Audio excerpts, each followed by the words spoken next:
Way back during the Switch's reveal trailer, we got the announcements of a bunch of games coming to it. One of these games was Shin Megami Tensei V. Then we went about 3 years with only radio silence to go off of, and I and many others assumed the game was scrapped. But then they announced Nocturne HD and that Shin Megami Tensei V was in fact a thing. Nocturne was pretty well loved among people who played it, but the remaster, on the other hand, got some flack for not really doing anything new, and running awkwardly at some points where the original didn't. Now that we finally have SMTV, was it worth the wait, or did a fusion accident occur along the way? Shin Megami Tensei V is a role-playing game from Atlas. You start the game as an average Japanese high school student in Tokyo. Something's up in Tokyo though, as there are brutal murders going around, and rumors of monsters are spreading around the town. So you decide to go down the mail-lit tunnel that's rumored to have a serial killer inside. Good news! There wasn't a serial killer. Bad news! You're now in some sort of post-apocalyptic Tokyo where demons and angels duke it out. This world is known as Dot, and it's where the majority of the game takes place.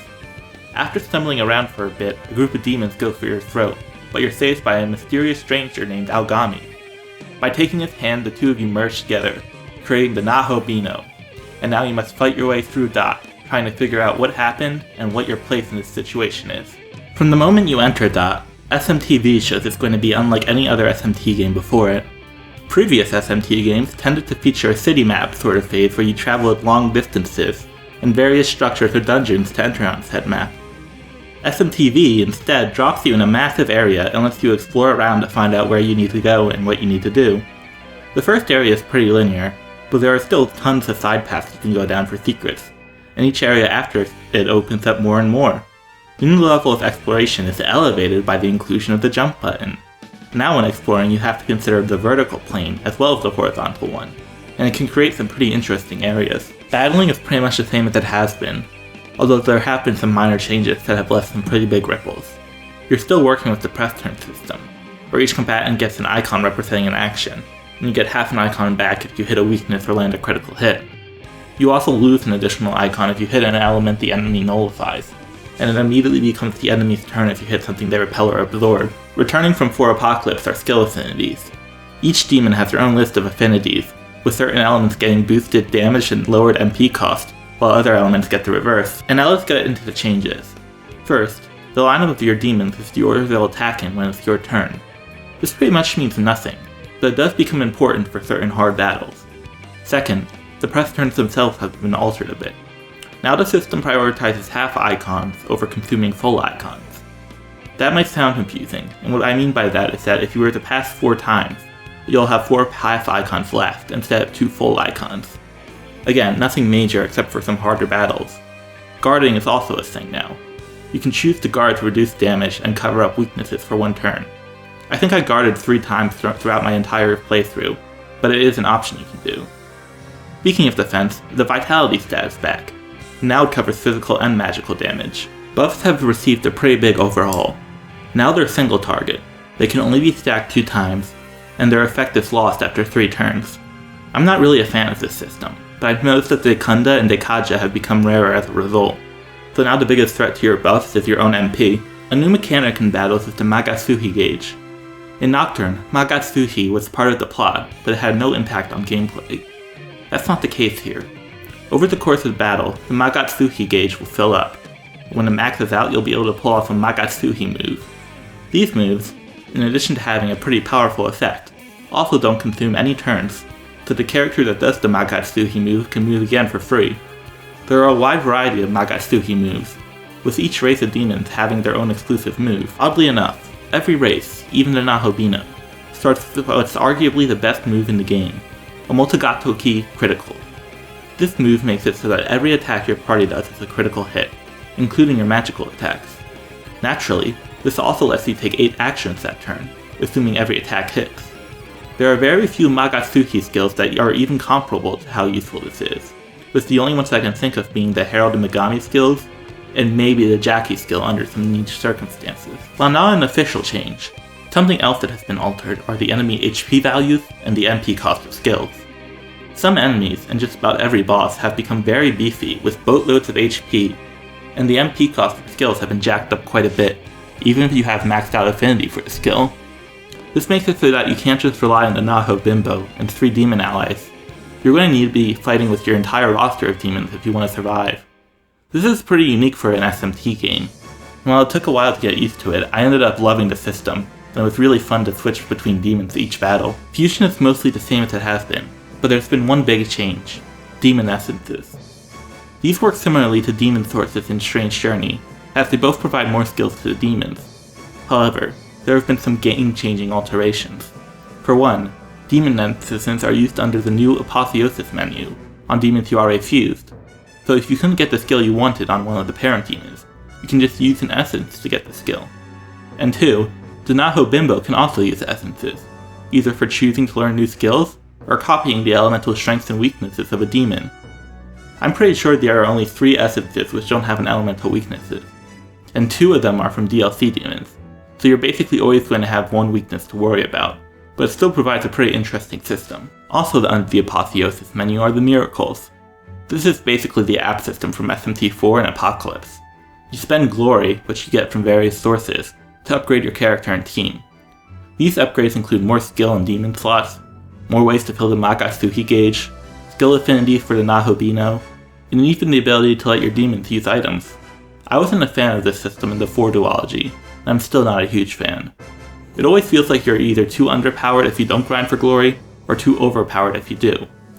Thankfully though, this feeling isn't as extreme as it was in the 4 duology. For a series known for its difficulty, it's surprising to see how many changes have been made to make the game more accessible. For example, if you get a demon into the offering phase of negotiations, they will never take your goods and run with them. The only way for you to get screwed at this point is to not give them what they want. There are also no more random encounters. Actual demon models walk around the overworld for you to run into. You'll never get into chained encounters either, and there are no more demons that can only be fused through accidents. All of these changes are very nice, and they end up making SMTV one of the best games for newcomers. That's not to say that SMTV is an easy game, by any stretch of the imagination. I played the game on normal mode, and just about every boss fight was a narrow victory, when I did eventually win. I even died to some random encounters. Admittedly, a big part of this was that the last game I played was Nocturne, which plays wildly differently from SMTV, despite SMTV basically being Nocturne 2. Even if you're at max level, your basic attack does scratch damage, so once you're out of MP, you're basically out of the fight. If there's one thing SMTV isn't though, it's perfect. The cast of the game stands out as being the blandest cast to date, even less interesting than the Law and Chaos hero from SMT1. As I said in the last section, this game is basically Nocturne 2, and one way that's the case is that you're by yourself for most of the game, and a lot of what happens to other characters happens off screen. This was acceptable in Nocturne, as you still saw them enough to see their changes gradually occur, but it still meant that Nocturne had a very weak cast compared to the games coming before and after it. And coming off the heels of games like 4, Apocalypse, and Strange Journey Redux, which had decent sized casts you spent a lot of time with, the switch is pretty jarring. It would be one thing if the cast actually did change and adapt to their situation over time, but they don't. The only character with any sort of arc is Ichiro Dazai, and kind of sort of Abdiel. The rest stay the exact same throughout the game, which is pretty strange and very noticeable considering the stuff that happens in the game. One character in particular just up and vanishes from the plot around a quarter way through the game, and you only see them again during an endgame side quest. This all comes together to create the weakest alignment rep since Nocturne. If you're unaware, one of the things that makes Shin Megami Tensei games unique is the alignment system. There aren't good guys and bad guys in SMT, but rather law and chaos. Law is led by Yahweh, the Abrahamic god, who typically wants to bring about something called the Millennium Kingdom to his followers. Here they'll all live in paradise, but those who don't follow him don't exist, because everyone has lost their free will. The other option is Chaos, led by Lucifer. He wants to create a world where the strong can do what they like, and the gods of the past still wanted the earth. Naturally though, if you're weak, you're going to get dabbed on. If neither option appeals to you, you can go neutral and kill everyone.